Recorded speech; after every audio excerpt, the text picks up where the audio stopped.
So this is the fan bearing bracket that I removed off my 104-980 yesterday. I've done a little bit of research and it appears this is a very specific bearing. This inner core section is actually part of the bearing and it is what protrudes out the front here. So this flange that the fan pulley bolts onto actually has to be removed from that core to be able to get the bearing out. It's not just a case of pressing that off. I'm not sure how I'm going to do that. I might have to try a bearing puller on the outside of this with the bolt back in the middle, so pushing down on the bolt and pulling the flange up to see if that comes off. I would imagine that's quite a tight interference fit. I don't know if that's going to work. It may need to be heated, which is not a good idea when you've got a bearing that's full of grease. Nonetheless, this bearing is screwed. It should not turn that freely. It's obviously lost a lot of grease and it's quite worn.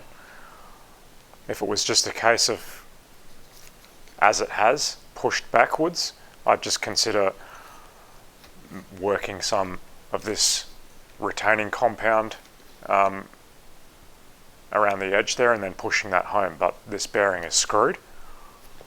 So I will try and find another one. I don't like my chances, but they're obviously out there because there are aftermarket manufacturers of these bearing brackets. So the bearings must be out there.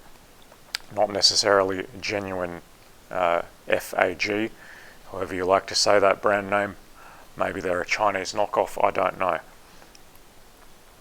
And if you're interested to know, the FAG part number is 56351-0C. It is stamped with an MB part number as well, so it's probably proprietary and only used in these. So it may be difficult to find, but I'll try anyway. But first of all, I need to try and separate this flange. Just out of interest, there is a lengthy discussion on this very topic on a Russian G-Wagon forum.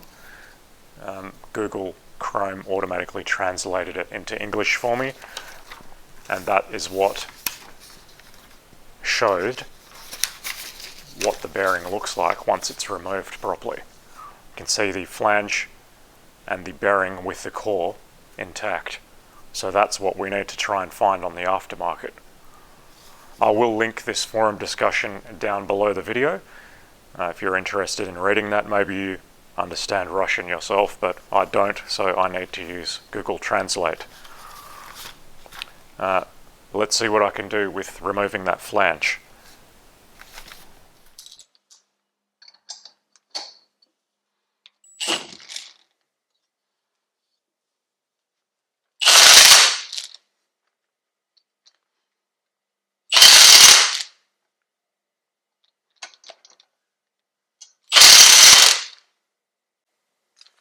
Wow, that's actually working.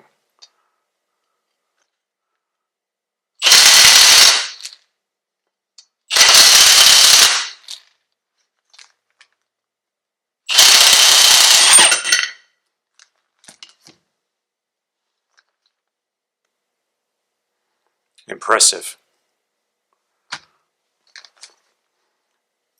So there is definitely hope for rebuilding these at home.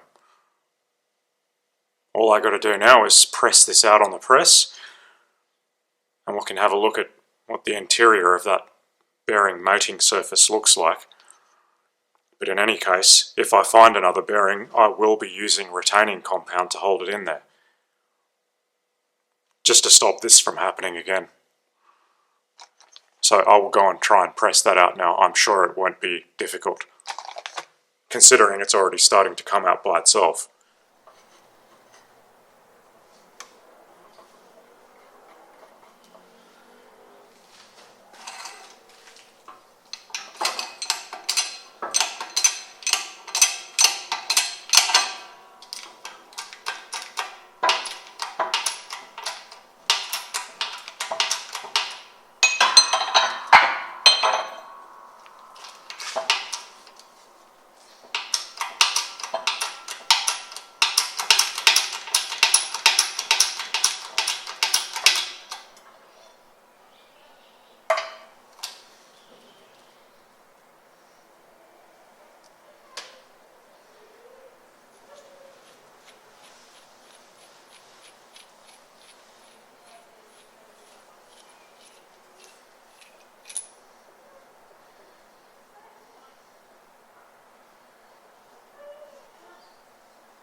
So there we have it.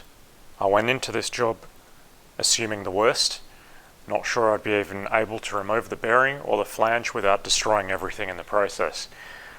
And to my absolute astonishment, it's actually ridiculously easy to pull this thing apart. No wonder MB offers this as a remanufactured unit. It's no doubt their official partner that casted these bodies probably doesn't anymore, but the bearings are easy to replace. And what I find very interesting is it looks like from the factory there was retaining compound applied inside this area where the bearing is pushed in. It doesn't look like it's spun in there. It doesn't look excessively worn. What I think is happening here is a failure of the factory retaining compound. Maybe through so many heat cycles of the engine, or simply the age. Or maybe they just didn't put enough in there. In any case, if I can actually find this bearing, I definitely will be putting retaining compound in there. I can actually see remnants of it on the outside here as well. I sure as hell will be using a lot more than they did, and no doubt my rebuilt version will last a million years. Well, at least until the bearing completely and utterly fails anyway. And pressing it back together, well, that's a piece of cake. Really the difficult thing is going to be finding this bearing. I do have a number of bearing suppliers, fortunately right near my house, so I'll check out through the week. No doubt when they see it, they'll say, what the hell is this? I've never seen anything like this. And hopefully this number is listed in their catalogue, or they can call up someone and they'll say, yes, we've got those in stock. And hopefully it's not a ridiculous price, because obviously if this bearing is more than $100, it's not even worth considering doing this, because the genuine MB one that I got new old stock from the Middle East was only just over 100 Australian dollars delivered anyway, so what is the point? We'll see. I'll get back to you. There might be a part 2 of this video. You may never hear about it again if this bearing's not available in Australia, or if it's ridiculously priced.